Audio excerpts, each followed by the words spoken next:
Ready হয়ে নাও, সব ব্যবস্থা আমি করে ফেলেছি। কাজী সাহেবও চলে আসবেন। আমি আজই তোমাদের বিয়েটা করিয়ে ফেলতে চাই ফারহান। মানে আমার কিচ্ছু করার ছিল না। তোমার বাবা, তোমার চাচা, তোমার চুপ, এখন তো সব তোমার। ইন্না লিল্লাহি ওয়া ইন্না ইলাইহি।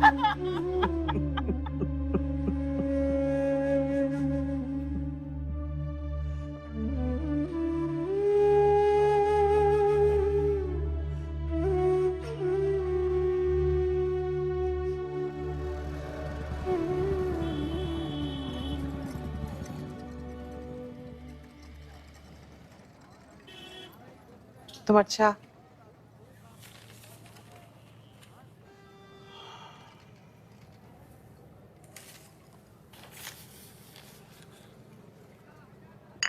ঝুমুর কোথায়? বেরিয়েছে? ঘরেই আছে, বোধহয় ঘুমোচ্ছে। হ্যাঁ, ঘুমাক। ঘুমটা ওর জন্য খুব দরকার। সারা রাত ঘুমায় না মেয়েটা। ওর ঘর থেকে শুধু কান্নার আওয়াজ ভেসে আসে। কে জানে গত রাতে ঘুমোতে পেরেছি কিনা, নাকি সারা রাত ধরে কেঁদেছে।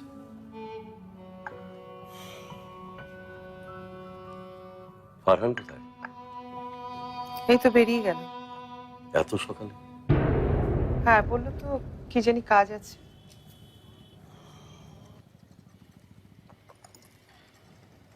ঝুমুরকে নিয়ে আমার খুব চিন্তা হয়। ভাইজানের মৃত্যু, তাও তো 15 দিন হয়ে গেল, কিন্তু মেয়েটার চোখের পানি যেন শুকায় না, মুখে কথাও যেন ফোটে না। আজগর, এত বড় একটা শোক এত সহজে কি ঠিক হবে? একটু তো সময় লাগবে। লোকে বলে মা হারানোর মতো শোক হয় না, কিন্তু বাবা হারালে মাথার উপর ছাদটা যে চলে যায়, এই শোকটা কি দিয়ে পূরণ হবে বলো? সময়, আমার মনে হয় সময়ের সাথে সাথে সব ঠিক হয়ে যাবে। ঝুমুকে একটু সময় দাও, ব্যাস। কিন্তু চেষ্টা তো আমাদের করতেই হবে। রাশিদা, তুমি একটু চেষ্টা করে দেখো, হয়তো তোমার কথায় ওর শোক কাটিয়ে উঠতে পারে। আমি চেষ্টা করিনি মনে করেছ, কিন্তু ঝুমুরের মনে ওর বাবা হারানোর শোকটা এখনো অনেক দগদগে। ওর সময় লাগবে এটা সামলে উঠতে। তুমি গিয়েছিলে ওর কাছে, কথা বলেছো ওর সাথে? তোমার কি মনে হয় আজগর, আমি কি এতটাই নিষ্ঠুর কঠিন মনের মানুষ যে বাচ্চা একটা মেয়ে তার বাবা হারিয়েছে আর আমি তাকে সান্ত্বনা দিতে যাব না? না, তা ভাবিনি, কিন্তু আমি তো জানি যে ফারহান আর ঝুমুরের বিয়েতে তোমার মত ছিল না, তাই ভেবেছিলাম। ফারহান আর ঝুমুরের বিয়েতে আমার মত ছিল না, কারণ আমি চোখের সামনে দেখতে পাচ্ছিলাম তুমি ফারহানের সাথে অন্যায় করছিলে, আমার ছেলের ইচ্ছার বিরুদ্ধে তাকে বিয়ে দিচ্ছিলে। আমি তোমার বিপক্ষে না, আমার ছেলের পক্ষে গিয়েছিলাম। হ্যাঁ, হয়তো আসলে শেষ সময় রাগের মাথায় তোমাকে যেসব কথা বলেছি, এখন ভাবলে আমার নিজেরই খারাপ লাগে।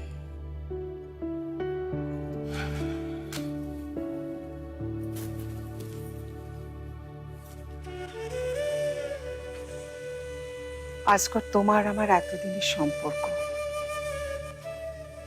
যে সম্পর্ক নিয়ে আমার এত গর্ব, তুমি সেদিন এক তড়িতে এক কথায় সব উড়িয়ে দিলে।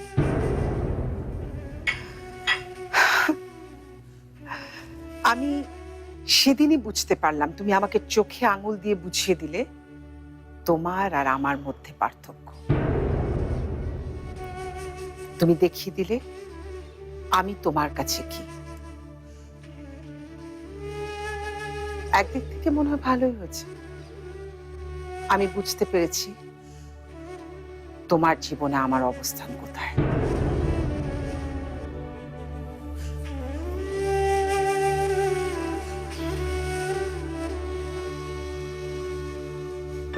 আমি সেদিন রাগের মাথায় কথাগুলো বলে ফেলেছিলাম রাশিদা। ওগুলো ওগুলো আমার মনের কথা না।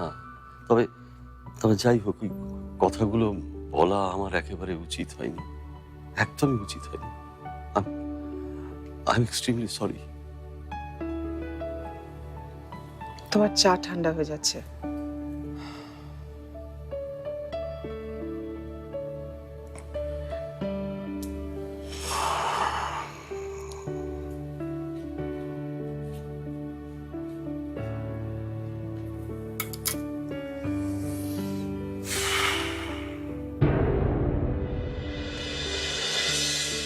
Good morning Dhaka, this is imo. আজকের এই সুন্দর সকালে তোমাদের কি মনে হচ্ছে? কফির কাপে চুমুক দিয়ে কার কথা ভাবছো? ভালোবাসার কথা নাকি বন্ধুর কথা?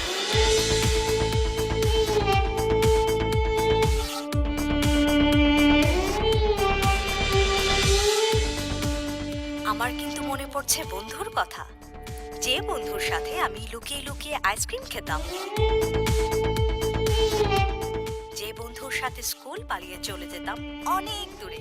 তোমার আর আমার মাঝে এই অফিসটা একটা দেয়াল। আচ্ছা, জি, আর আজ আমি এই দেয়ালটা ভেঙে দিতেছি।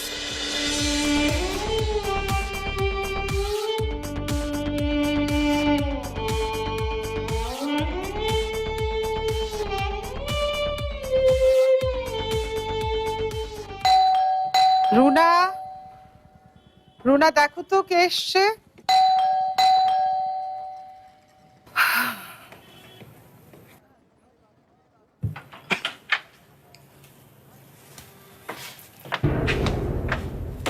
ফারদিন, সব ঠিকঠাক আছে তো? কোনো খবর না দিয়ে এভাবে? তোমরাও তো কাউকে কোনো খবর না দিয়ে কত কিছুই করে ফেলছো মা। আর আমি খবর ছাড়া আসতে পারবো না?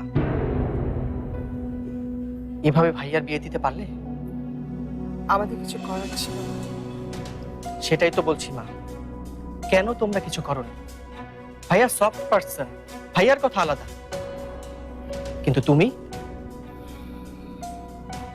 তুমি থাকতে এরকম একটা ঘটনা ঘটে কিভাবে?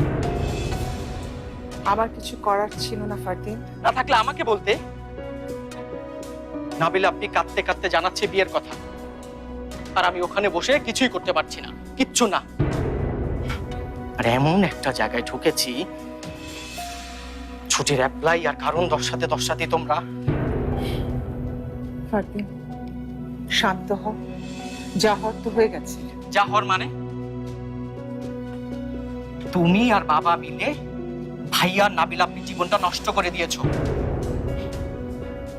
এখন এখন নাবিল আপনার সামনে আমি মুখ দেখাবো কি করে?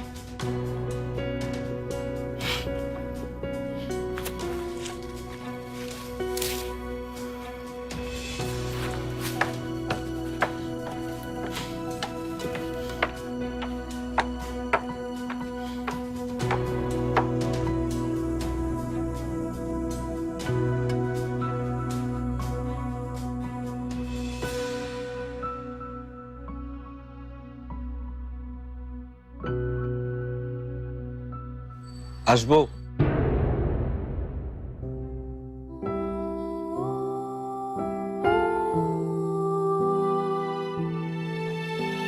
বললেন না আসবো কিনা?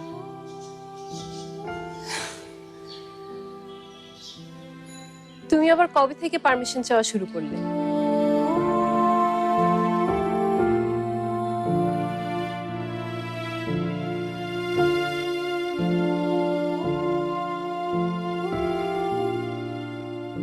তুমি কি দাঁড়িয়ে থাকবে নাকি? বসো।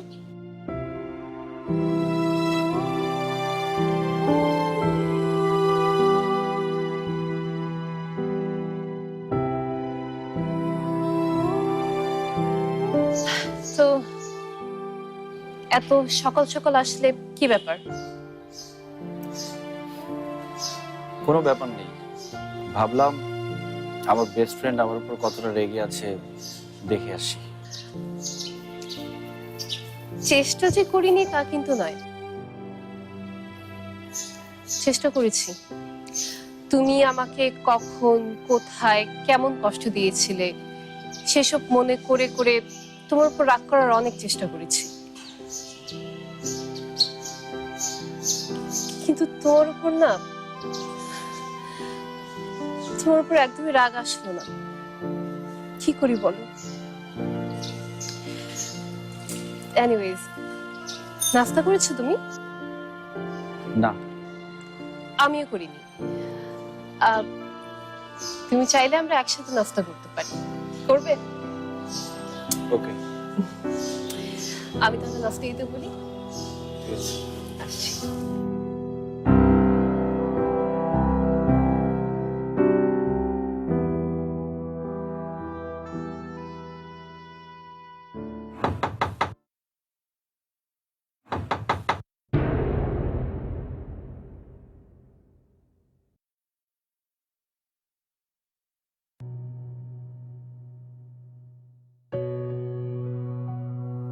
আজকেও নাস্তা করেননি ভাবি? এভাবে না খেয়ে আর কতদিন থাকবেন আপনি? ভাবি, যাও, খাবারগুলো নিয়ে যাও।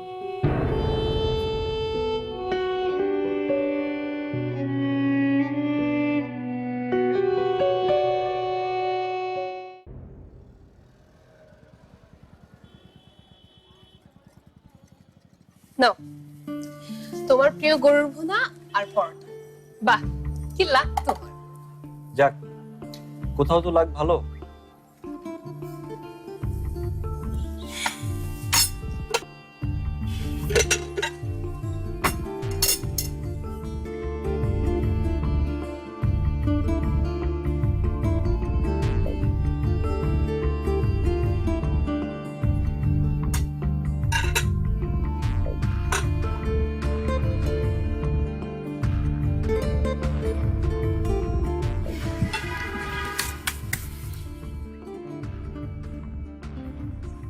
কি ব্যাপার, খাচ্ছ না কেন?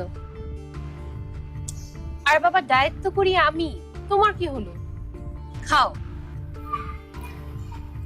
নাবিলা, তোমাকে একটা কথা বলি। ভেতরে আসার জন্য তখন পারমিশন চাইলে, এখন কথা বলার জন্য পারমিশন চাইছো? ভালো, বিয়ের পর তোমার ভালোই উন্নতি হয়েছে। তুমি সত্যি আমার উপর রাগ করনি তো, মানে আমার বিয়ের ব্যাপারটা নিয়ে?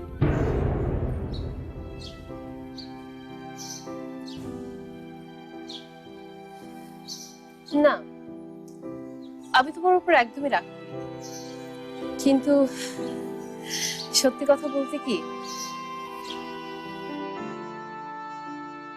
কষ্ট পেয়েছি,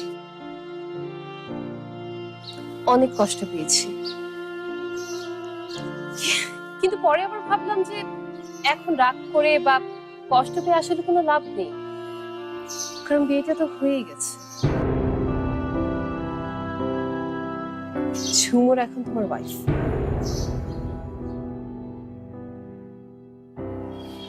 কিন্তু হ্যাঁ, আমি এটুকু বুঝতে পেরেছি, বিয়েটা তুমি আসলে বাধ্য হয়ে করেছো। এখানে এর চেয়ে বেশি আমার আসলে আর কিছু ভাবার নেই। তুমি আমাকে সান্ত্বনা দেওয়ার জন্য মিথ্যে বলছো না তো? মিথ্যে হয়তো আমি কিছুটা বলি, কিন্তু তোমার সাথে মিথ্যে বলতে আমার একদম ইচ্ছে করে না ফারহান। আমি যেমন তোমাকে ছেলেবেলা থেকে চিনি, তুমিও কিন্তু আমাকে ছেলেবেলা থেকেই চিনো। আসলে নিজের মানুষের কাছে কিছু লুকিয়ে কি লাভ বলো? কোনো লাভ নেই। আসলে আমি ভাবতাম আমি যেমন তোমাকে ভালোবাসি, তুমিও আমাকে ভালোবাসো, কিন্তু যখন বুঝলাম যে তোমার ভিতর কখনই আমার জন্য ভালোবাসা ছিল না।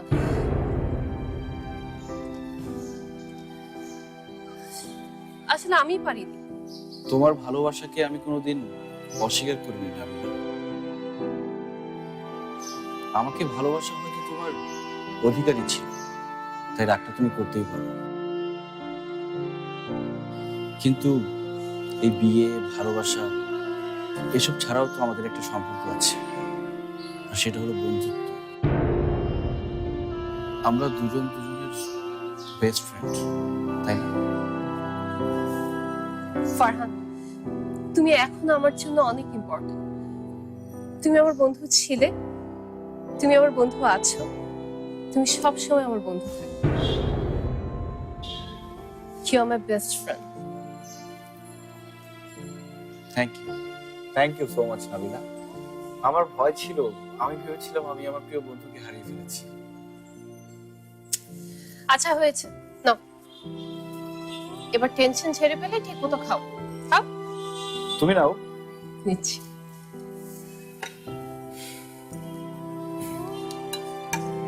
খেয়ে বলো কেমন হয়েছে। দেখে তো মনে হচ্ছে খুব ভালো।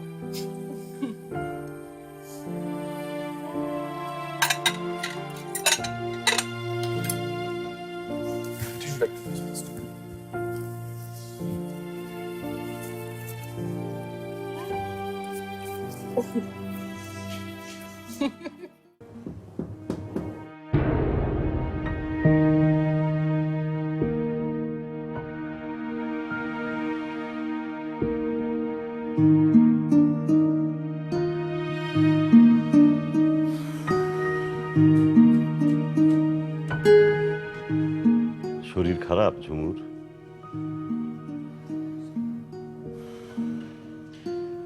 শুনলাম আজও ব্রেকফাস্ট করিসনি। সব ঠিক আছে তো মা? সব যদি ঠিকই থাকে তাহলে তুই সারাক্ষণ এই ঘরের ভেতরে নিজে চুপচাপ বসে থাকিস কেন? ঠিক মতো খাওয়া দাওয়া করছিস না। ভাইজানের চলে যাওয়া আমার জন্যও তো খুবই কষ্টে, কিন্তু তাই বলে তো জীবন থেমে থাকে না। এগিয়ে যেতে হবে, জীবনের মুখোমুখি দাঁড়াতে হবে, এটাই নিয়ম রে মা। তুই এভাবে শোক করছিস দেখে ভাইজানের কি খুব ভালো লাগছে বল? আমি জানি লাগছে না। ভাইজান আমাকে যেন বলছে, আজগর ঝুমুরকে আমি তোর কাছে রেখে এলাম, অথচ মেয়েটা আমার কেমন মনমরা হয়ে থাকে।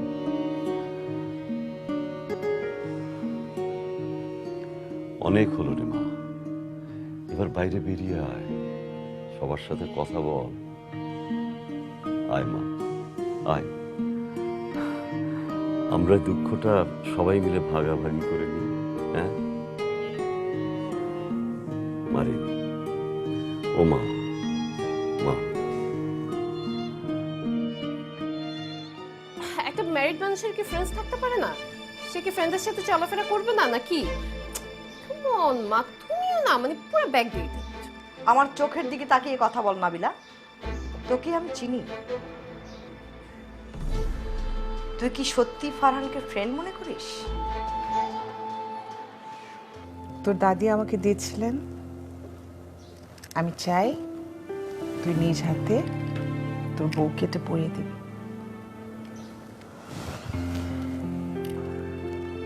বাবারে, ঝুমুর কিন্তু এখন তোর বউ। বউ হিসেবে আমি এ বাড়িতে যে সম্মান পেয়েছি, ওরও সেটা পাওয়া উচিত না?